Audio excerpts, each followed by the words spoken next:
Alright, so I said to you guys that I was gonna get, excuse me, a mock draft for you guys. It's like 12:40 in the morning. I gotta and it's Thursday. I've completely held this off until the last minute. That's my fault. My ASD will do that to me at times.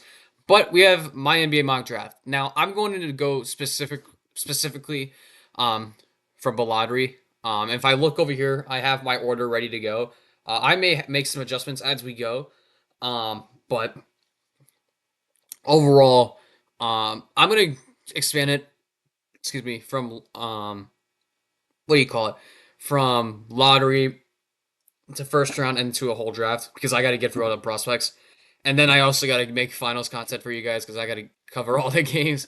So maybe after the, I feel like maybe during the 3 day break in the NBA finals, like maybe between game four or game five, I can see myself dropping a full first round mock, and then we can go from there. But I know you guys want to know it all, and I apologize, but I just have not had all the intel and detail about a need yet to make a full analysis. Like I know a lot of the prospects, but I need to look at them myself just to see where they go. So yeah, let's just get into this. Cooper is going number one. I don't know if this is even an argument. Um, the reason why he's going number one, he's been number one since he entered high school. Um, let's just make that very clear. Whatever class he was going in, other than the 1B class, he would have been number two. But when the reason why he's number one is because not only is he this defensive all NBA defensive player right away in the league, right? But this year at Duke, he was the initiator along with Khan, right? And he did really well in that, right? And that it may not show it in the assists, but he was running that damn offense. Really, I honestly thought he was the point guard on offense. To be honest with you, at times. So, and also with him, I knew he was going to be the number one pick, like even way before we started this process. Not because of everything we'd seen in AAU and everything like that. I want to go back to the Olympic trials, right? And when you do that well at 17 years old, and I would argue he should have made the Olympic team over Derek White at that stage if you want to be honest. If you want to be honest, the fact that he's playing that well at that stage, at that young, he was only 17 at the time. He's LeBron's age coming into the NBA. I don't know why it says he's 19. He's 18. The kid's just so fucking special, man. He's gonna be a Hall of Famer. Like I have absolutely no questions with him whatsoever. There's no questions with him. Yes, could he be better? Yeah, but is he going to be? Is he going to be like absolutely so insane to the point where it's not going to matter, and he's going to be an MVP caliber player, fighting Wembayama in the Western Conference for years to come? Yes, as long as the Mavericks don't fuck it up, and if Nico's still there, he should ask for a trade. But I feel bad for not feel bad. I feel good for Mavericks fans because they got there in the video when it came to Luka Doncic trade. Really, honestly, can we just add the fact that the first pick was involved in this deal, like guaranteed number one overall pick? Because that's just rigged, bro. I'm sorry. Like I'm fucking sorry. Man, like goddamn. All right, number two. This is also pretty obvious. I'm going Dylan Harper. It's not the greatest fit. I would like to point out. However, either Fox is getting traded or he's getting traded for Giannis. Um, if the Harper is not taken here, I can see them pairing Fox, Castle, and Harper up. Maybe they get him as their three, right? And then hold on, can I get out of this? No, I can't. But maybe they can put because I feel like they're trying to sell. They gotta trade Shellhand. They're gonna like let's look at the Spurs rotation. I wanna look at that for a second. Right. Let's look at that. Right. When I like okay, he oh, they do have a needed shooting guard. They played Stefan at the what the fuck? Ignore this. De'Aaron's the one. Chris is the backup too. Stefan. Oh, I mean, actually, it could work. Honestly, I mean that could work. Not the greatest, but like you could make it work. Honestly, have Stefan at the three because he's like 6'6". I think he's 6'6", if I'm not mistaken. Let me check that. Yeah, he's like 6'6". So you could make that work actually. Hmm. Playstyles may not mesh, but you could make it work if you wanted to. Yeah, you know what? I can see it. This can also be the Giannis trade, depending on what happens. I don't think this would be a part of a KD trade, but this could be a part of a Giannis trade if it does happen. So with that, And given the amount of options they have because of Harper being there, Spurs just take him and see what happens. Next, I'm gonna have my first. I don't know if this is my first surprise of the draft, but I'm going. I have like do I have like four trades, which is actually wild. But I'm gonna go with Con Knipple at number 3. I have Ace in the lottery, by the way. Don't worry about that. I originally had him at 8, going to Benets, but you'll figure it out in a second. I actually had to readjust my draft order prior to filming this. Con is just so damn good at everything except defense, and he's an unathletic white kid, right? I have to say that like he's just an unathletic white kid who can do everything else, right? We could be talking about him being the number 1 pick along with Harper if we had a bigger sample size of his passing acumen, right? Because he did well when Cooper was out, right? He did well when Cooper was out, and he had the fill in during the ACC tournament, and he did just fine, right? But Con was the other guy who was leading this Duke offense, right? Other than defense, right? He can do everything else, right? And if you look at this Sixers timeline, right? What we're looking at, does Ace Bailey fit their timeline now if they want to compete? If they take Ace Bailey now, that tells me they want to start the rebuild. Honestly, because I don't see Paul George getting any better. I don't know what's going to happen with Embiid's health. We'll see what happens with him. And then you just have Maxey, McCain, and Bailey. I still don't think that's a good recipe for winning basketball regardless. Maybe a playing team, and I'm not trying to disrespect Ace. He can be a top 25 player in this league, right? He just has a long way to go, right? And so really what it comes down to is who's the best fit for what you want to do. And honestly, I think either way, Con can still be an all-star player, right? Maybe I want to be a player in the wildest dreams, right? But he's still a good player regardless to where he can be a part of your next core. And is it really worth the risk if you don't have the time or have the need or want to develop Ace Bailey? That's really what it comes down to. I think Con's just the better player in this situation, and that's why he's the pick. I don't think he has the highest upside, but I do think he can end up being. He's going to be a really good player for a long time. He's going to probably be a 15-year veteran. And it's just pretty much why he's number 3. Number 4, VJ. I get that the Hornets are a shit team, right? I get that you should not draft for need in this position, right? But when you keep taking big time talent after big time talent after big time talent, that is mainly offensively driven, right? At what point do you start looking at the defensive side of the ball? Now, VJ is not an offense orientated player. He is a defensive orientated player, right? I don't like drafting him for fit, but if you're gonna keep LaMelo and you're gonna keep Brandon, Ace is obviously not gonna be here. I don't think Trey works in this situation at all. I don't think they're getting any forward at the spot other than Ace Bailey. They have a glaring hole at the 2.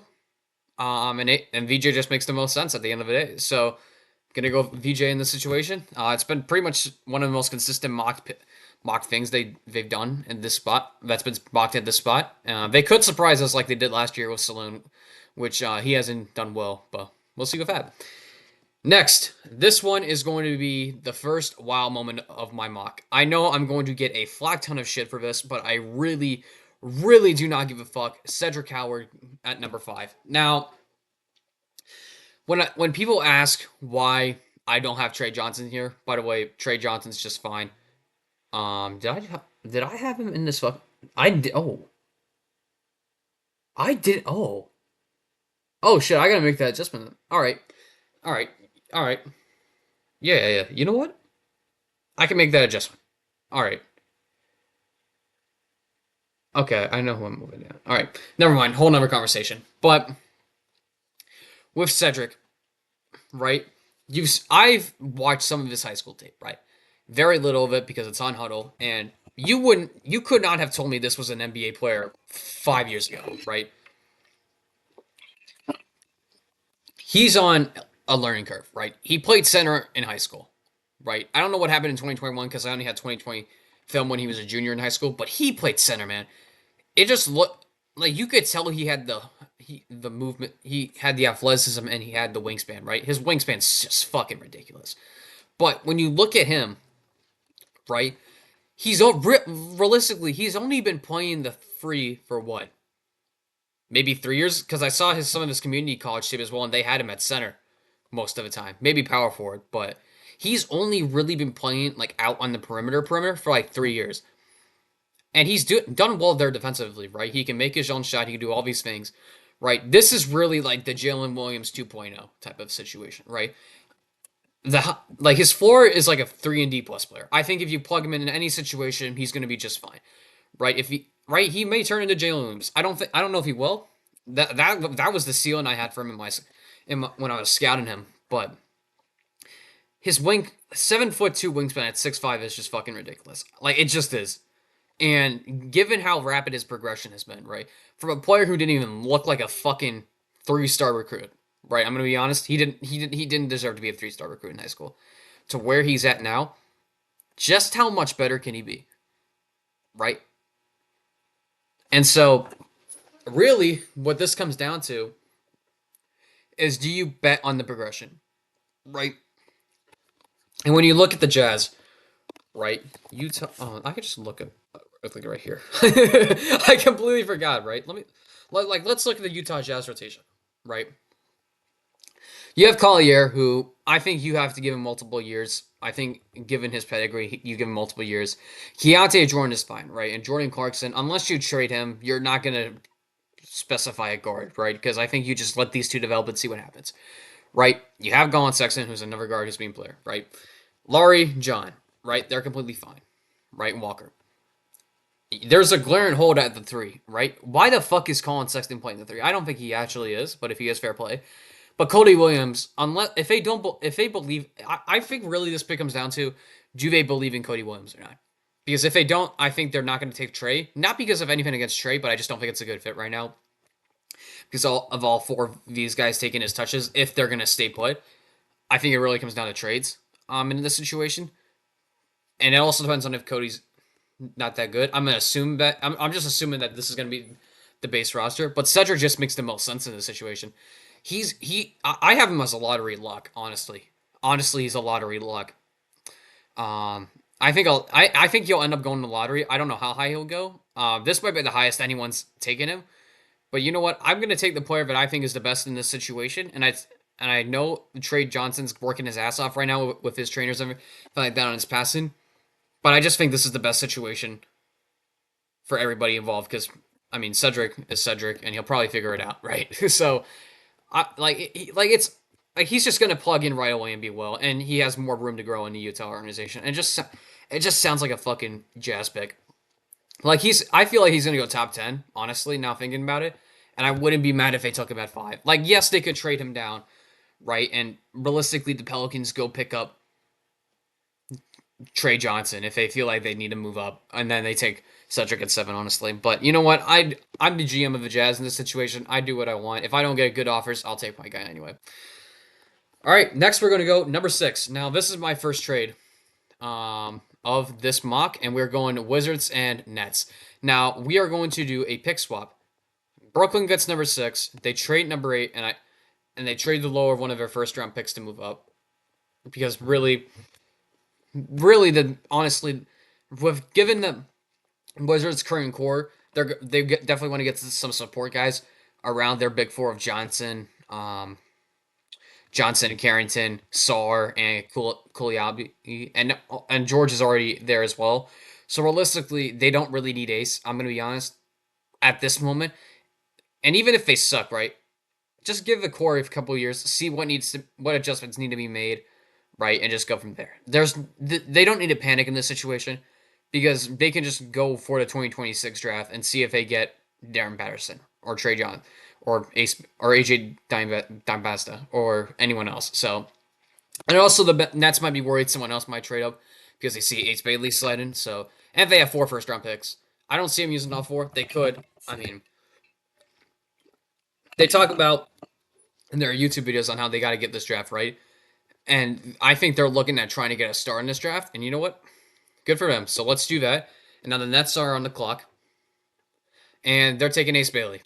perfect situation for Ace. Um, this is easily the easiest trade I can see it going in this draft. I think it's just the best fit for him. He's gonna go in an environment where he's gonna thrive. That Nets organization is outstanding. He'll be fine. Like if he goes to the Nets, I have no issue with it. He's gonna be a star. He's going to be a star if he goes to the Nets and is able to develop, because he's going to need to develop for a few years, right? And we're gonna see how it goes, um, in Brooklyn. But if I'm them and I get Ace at 6, I'm happy. I'm happy. Like that. That's a successful draft, along with the other two picks they have to get. So you know what? Good for Brooklyn for getting Ace in this situation, because they do need someone who's going to spearhead their rebuild. And I don't know if it's going to be Cam Thomas. I don't know if it's going to be Ace Bailey. I mean, they need somebody. And if Ace leads the charge, who's this raw and just this tantalizing with great shot ability, who sometimes makes some of the dumbest things you've ever seen, fuck it, take him. Honestly. So that's him at number 6. Now, I completely forgot Trey Johnson was in my mock, uh, which means I think Igor Demin is going to get knocked out of there. So I apologize to him. But with the sixth pick, I'm gonna go, or seventh, excuse me. I'm gonna go Trey. Now I know no design stuff is really fucking scary. If you're a Pelicans fan, because he's probably gonna get suspended before the season starts. Um, I would indefinitely suspend him until um, we know everything of the situation. To be honest, I just don't think it's right for him to play. Um, I know Trey, right? Trey's work ethic is fantastic, right? We all know about it. I mean, he's working his ass off every day, right? He's a great scorer. He can do all the things you want him to do scoring wise, right? I know. I've heard about him working on getting through his passing, and if that's the case where he is working on becoming a better passer and working on his game every single day, fuck it. You might as well Pelicans might as well just take it, because why not just get a bona fide scorer who's just improving as a passer and who can take over that while Dejounte Murray's out. And I also think CJ McCollum is out as well, or is he playing too? Like, let me check. I'm not totally aware, but I got to figure this out. Hold on. Oh, come on. Dang nabbit. Uh, yeah. Dejounte Murray. Isn't Dejounte Murray injured, or is it CJ McCollum? Do, do, do, do, do, do, do. Yeah, Alfred. He's out. Yeah. Oh yeah. So yeah, until the Dejounte Murray comes back, um, Trey Johnson might as well just groom him and develop him into the next Pelican star that they end up trading for 5 first-round picks, because they still can't build a team to save their life. So you know what, Trey, have fun in New Orleans. Now I gotta pull up my mock again. I gotta fucking edit that out. Trey Johnson, and then I'm still gonna do the trade that I'm gonna do, but I'm gonna move Jeremiah Fears down. Okay, so number 8. Okay, so number 8, I have another trade involving the Wizards. Again, they don't need any of the top guys. I think, in my opinion, I think their 2024 class deserves another year, along with Bilal Coulibaly, of establishing themselves and developing and seeing where they need to add. Um, and they can go at someone who's high upside, who doesn't necessarily get is not necessarily a self creating guy. I'll talk about that at the 13th pick with the Hawks, who are going to move up in this situation. I would send. I've been thinking about this, and I'm gonna. You know what? Do I send it? Fuck it. I'll send the 22nd pick over as well. Fuck it. You know what? You can get 4 first-round picks. So Atlanta moves up to 8, and they take Kasparis Yakachunas. Now, I'm not taking Jeremiah Fears here. I just don't think it's a good situation for him, nor for the Hawks. So you know what? Let's just take best fit available in Kasparis Yakachunas. Yes, he can't shoot. But yes, he is a very high IQ player who can hold up for the Hawks when Trey Young minutes are just gone. Even though he's not the greatest 3-point shooter, right? Just an incredibly intelligent guy. Just basically can be that lead point guard off the bench that everyone thought Kobe Buffkin was going to be when he came out of college. And just simply did not translate for whatever reason. But get the Kobe Buffkin replacement, and just say fuck it, just get your backup point guard of the future, and make Young's life a little bit easier. We'll see what he's shooting, but at worst he's a backup point guard in this league. At best he's a starter, and if you have to trade Trey Young to the Magic somehow, right? Kasparov's gonna be right there and waiting for you. So you know what? This honestly, this isn't that bad of a trade up. Like I would probably trade like a big swap later if I were Atlanta. But given the fact that you have two first round picks, I can see them doing multiple damage. But if they feel that Trae Young's gonna be traded and they're gonna get potential to add someone like a Thomas Sorber like in later drafts, might as well just move up if you're gonna get fuck what do you get get if you're gonna trade Trae Young. So yeah, Kasparov's welcome to Atlanta. Now number 9, easiest pick by far. It's come on, Mile Watch. Yes, his rebounding needs to work. Is he full of potential? Fuck yes. He can probably be a 35% 3-point shooter if the Raptors decide to develop that. He can be a DPOY candidate one day. This is just the ultimate potential pick for Toronto. I can see Messiah Yuri. Fuck. I can see Messiah really like loving come on during the draft process. Let's just say fuck it. Let's go get him. Um, Polito's probably getting traded this offseason. They're gonna find a way to trade him. So why not just get his replacement and just develop the shit out of him? Even if he doesn't play, actually, you know what? You can probably keep Poto for another year and then let Kaman develop in the G League or wherever he needs to get developed, and then give him a year to develop, and then boom, he's NBA ready. So I trust Toronto's development staff on him, and you know what? That's probably the best place he can go in this situation. So Kasparis, not Kasparis. Come on, welcome to Toronto. Now number 10. This is Houston. Yes. Oh shit. Well, do I put? Do I? Do I? Who's gone? No, not you. Not you. Oh fuck. Oh fuck. I fucked this up. Do I still take?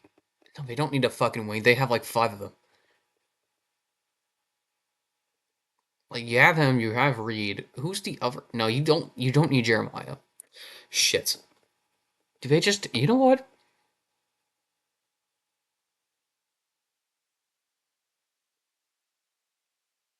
You know what? I'm gonna go. I'm gonna stick to my. You know what? Ah, this is difficult now. I apologize. I'm having this debacle with myself because I feel like they're gonna keep Fred Van Vliet though. So Jeremiah just doesn't make sense. You know what? Fuck it. I'll go Igor Dimin at 10. I know that he's a good passer, right? He's the best passer in his draft by far, right? He is a project. I will admit that. But you don't have anybody like him in their system, right? You have Reed Shepard, who's probably supposed to be the Fred Van Vliet replacement, right? I hear all the time of fucking Jalen Green being traded for Giannis, right? I wouldn't trade Sengun personally. As much as I don't like Derek Queen, right? That's a whole nother topic. I think Sengun's just way better than Queen and Queen, right? I just feel really with this pick, honestly, this is the I'm just going with who has the most potential, really, either for the Rockets or for trade. And the Rockets don't need more wings, honestly. They need more guards. Like they don't like let me look at the Rocket step chart.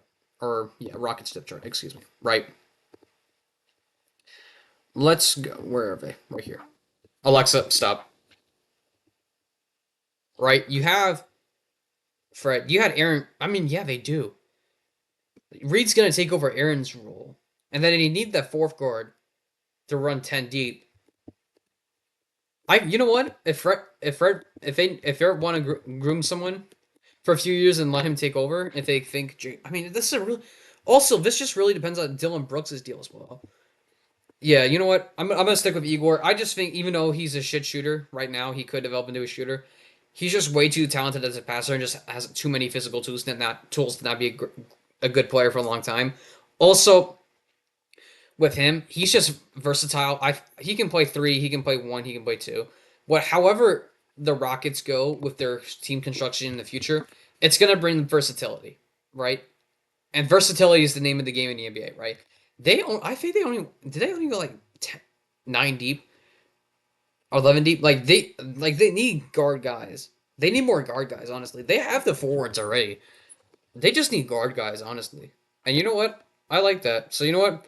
We're going with Igor Demon at 10. They need more people at guard, and this guy, and he can develop into a playoff contributor for them, or they can trade him to the Bucks for Giannis. So, and then the Bucks get reap the benefits and develop into a superstar because this is how it works. So let's go with Igor. Now 11. Who did I have there? Yeah. Righty. Move him to the 4. Yeah, he should be moved. Yeah. Yep. All right. All right. I know where I'm going with this. Noah Esslinger is number 11. Um, very raw prospect. Not as raw as people think, but he's still a raw prospect regardless. Good shooter. Super, really athletic kid. Um, really, the reason why I'm giving the Blazers Noah Esslinger is because I don't see him making the postseason next year. They're going to be in a long-term rebuild, considering they fucked up the Scoot Henderson pick. Maybe, I don't know. We'll see about Scoot. But if they don't nail the Scoot pick and they don't, and the core doesn't progress to their liking, might as well just give them a project. Honestly, really, you just don't know. Honestly, it just depends on their feelings on the core. Because if they like their core, they don't take Noah in this situation. But if they don't believe their core has any high upside whatsoever, Noah could be the prime player in this for them, and they can just rebuild for another couple more years. Let him develop even more than he. Let him develop. See where it goes. Probably going to be a good player, and if he develops correctly. If not, he's out in EuroLeague. So, yeah, this is really just what the Blazers end up thinking. Like, really, we don't know what they're thinking, to be honest. They could take a now ready player or go with someone with high upside. It just depends on how they go. I don't see him competing next year or the year after that, but really, it just depends on how everything goes. Next, number 12. This one, I'm going to get. I know I'm also going to get a lot of shit for, but I am going for, as you will see in a second. I know I'm training first, but I'll probably end up. It'll probably end up being seconds, really. But you know what? It's probably worth it for first if they want to go get their guys, right? I am going with. Do they have him listed as a point guard? No, they listed. That's Pittsburgh. I'm going Walter Clayton Jr. This is something that is I know is going to piss a lot of people off. I have him number 2 on my board, so I know I'm already going to get a lot of shit for what I'm about to say about him. I think he's better than Harper, but I understand why he's down at this position, right? He is the reason why Florida won the national championship, first of all, besides all the good players they had, right? He is the engine that made that offense go. The Florida team, now, when I was thinking about this earlier, they're really similar to the Pacers, right? When I look at it, I was looking at like a podcast and they were trying to find like who's the next Tyrese Halliburton, and Walter Clayton, like in a similar vein of how he played his role, just made perfect sense, right? Yes, he is the guy that made that Florida engine go, right? He was the epicenter of everything, just like Tyrese, right? And although he's not as good of he's not as good of a passer as Tyrese is yet, right? That's not who he is. He's the best shooter in the draft by far. Like with all shooting skills combined, he's the best, and it's not even close. Right? He's a good athlete, better athlete than people give him credit for. Good passer. That's not why I have him number 2. His shooting ability is special, right? And the Magic needed a scoring guard, so it makes sense they trade up to go get Walter, right? But his shooting ability, when I watch that tape, it reminds me of Curry of some of the shit he does, right? If you want him to like shoot it from half court, fuck it, he can do that. Although I don't know if he can do it on the move. I saw him do it standstill, but that's a whole other conversation, right? If you want him to just fucking run the pick and roll, have the big man like literally guard him fucking perfectly and still move to the left like he did in the Auburn game, he can do that. If you want him to go grab the rebound, sprint out to the 3-point line, and go get him to shoot a free, he can do that. And he can do so much shooting the ball that I look at him, right? And I'm thinking, like, who's the best team in this situation, right? Because his shooting ability is special, man. His shooting ability is second to none in this class, and it's not even close. He can dictate the pace. One thing that I feel like every great player has is being able to dictate the pace of the game, and Walter Clayton can do that. He's just way too fucking good for me to give a shit about his age. Right now he's just a below average defender. I think an average defender in spite of his wingspan, because I think that because of the fact that he is a decent athlete enough. Like there was one game against Stetson, I think he just did one of the most crazy ass posters I've ever seen in his life. It's like, oh, you can do that? Like, god damn, like athleticism is not in his game, so he'll be in the league for like 13 years. He'll probably be in the league till like he's 35 at minimum. But with him, given his shooting ability and given all you can do with him, that's the reason why I have a number two in this class. I know my rambling was a bit unstructured, but to me, his shooting ability is just way, way too good to not put him in Curry actions. If we're gonna be honest, and if I'm gonna be honest, and I know I'm way too higher than everybody else on him. I don't really care. I saw what he did all season long. I had to watch the highlight tape 5 times over. That the March Madness run was not a one-off. He did that consistently the entire fucking year.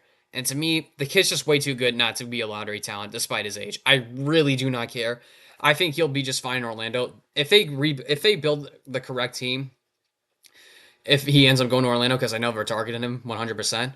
They're going to the Eastern Conference Finals probably next year, and they're going to be a fucking pain in the ass to deal with because everyone else is rebuilding it. It's going to be wide open.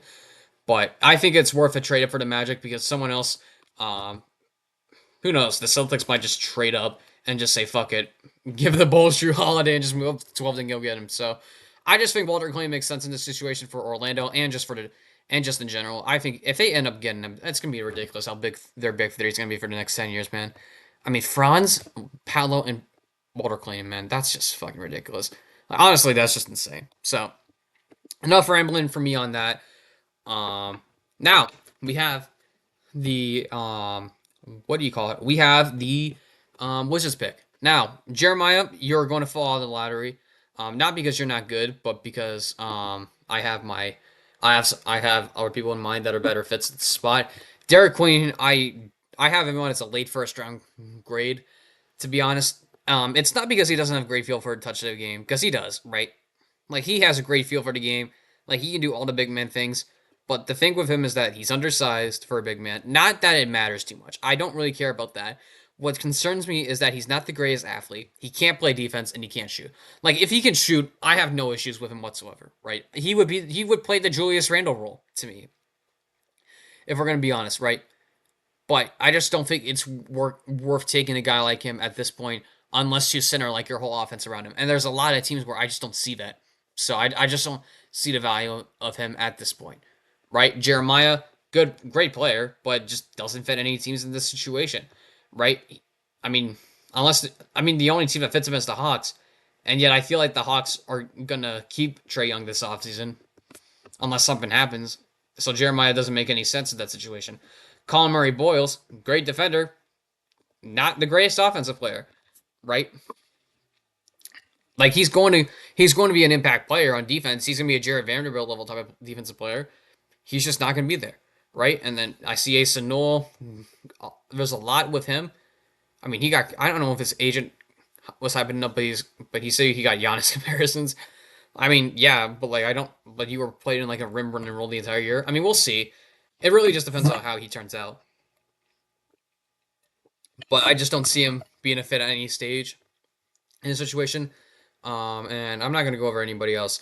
But that's the five I wanted to go over because I know there's going to be concerns as to why I don't have him in this situation. But number was it 13?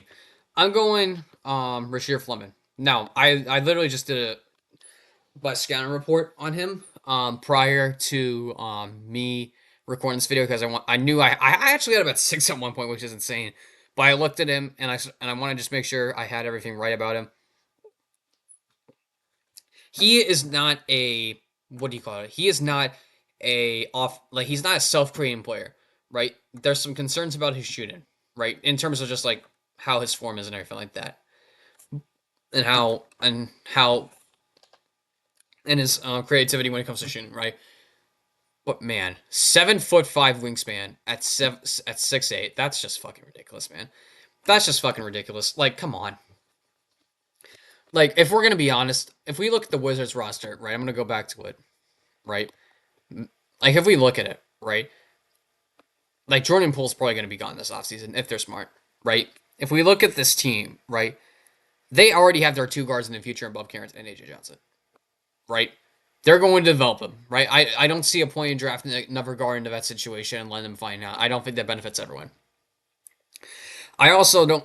I also think that Keyshawn George is going to be a good player, right? I don't know how good he's going to be, but I think it's a lot more likely that you can get a good wing that's going to help fill what the Wizards need, which is bench depth, right? Because JT4, I don't know how the fuck you play him, right? Champagne might be gone to go play on a good team, right? Chris, I don't know what the hell he's doing here, but he's probably gonna be gone, right? To me, just Rasheer Fleming just makes so much sense. He's not going to need the ball. He's not going to need the ball because he's just not that. If we're going to be honest, he's not a self-creating guy. But like, if you want a good role player who could, if he or could grow into a really great player over time, just like someone who doesn't need the ball too much. Like, I don't know if Chris Dunn's the best comp. A taller Chris Dunn with like better defense. I don't think that's the right comp. He can be a starter on a good team. But I feel like if you don't want people taking away touches from Bub and AJ to get better, Fleming is your guy.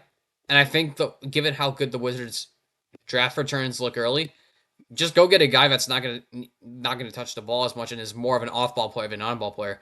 Maybe he does develop into an on-ball player and everyone shuts the fuck up, but he just fits the Wizards best in this situation. Like when we were looking at like let's say 6, right? Ace Bailey's a non-ball player guy. 8, Jeremiah Fears, Kasparis Yakachunas, like Igor Demon. They're all on-ball player guys. The Wizards need someone who's like off the ball at this point, not mess with the core, see how they develop, and if they need to make adjustments, they can do it in 2026.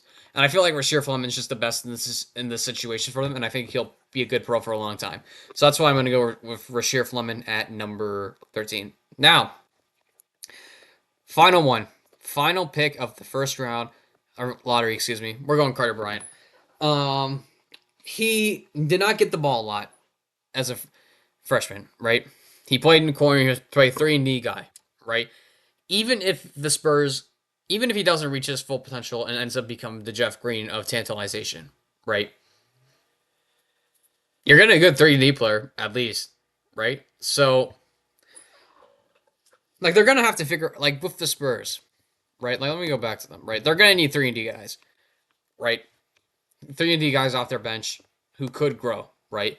I don't know if Devin or Keldon are gonna be there, right? There's gonna be some spots that are gonna open up, right? I don't know if Harrison's gonna be there next season, right? Durant might be here, right? Maybe if you go get Durant, he becomes the Bryant mentor. I mean, who knows? There's a lot you can do with him, and I think the Spurs will be intrigued just on how much ceiling he has, but also how far he has to go. Like it's like he's going to be in a winning situation. Like it just depends, really. I just don't see anyone else fitting the Spurs situation better than him at this spot.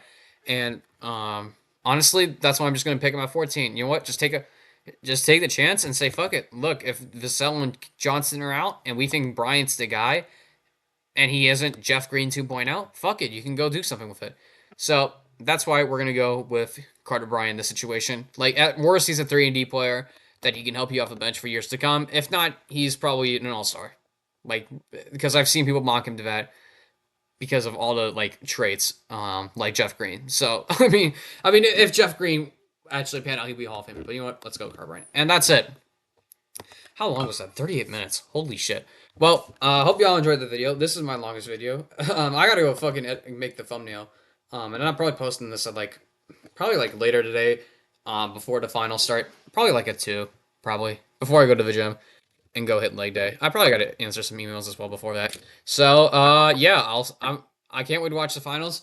And also, one thing about these picks, these picks were also inspired based off how the NBA finals have gone and how everybody plays, right? Like, if this was 2 weeks ago and the Thunder are still in the clock and Cedric Howard's still on the board, I'm taking him, right? But really, honestly, this is just what I wanted to do, to be honest. I feel like I can do better with these, but, yeah, I don't know how the hell I took 38 fucking minutes to do this entire draft. This has been my longest video by far, but, yeah, if you have any advice for me on how I can do these better, just let me know.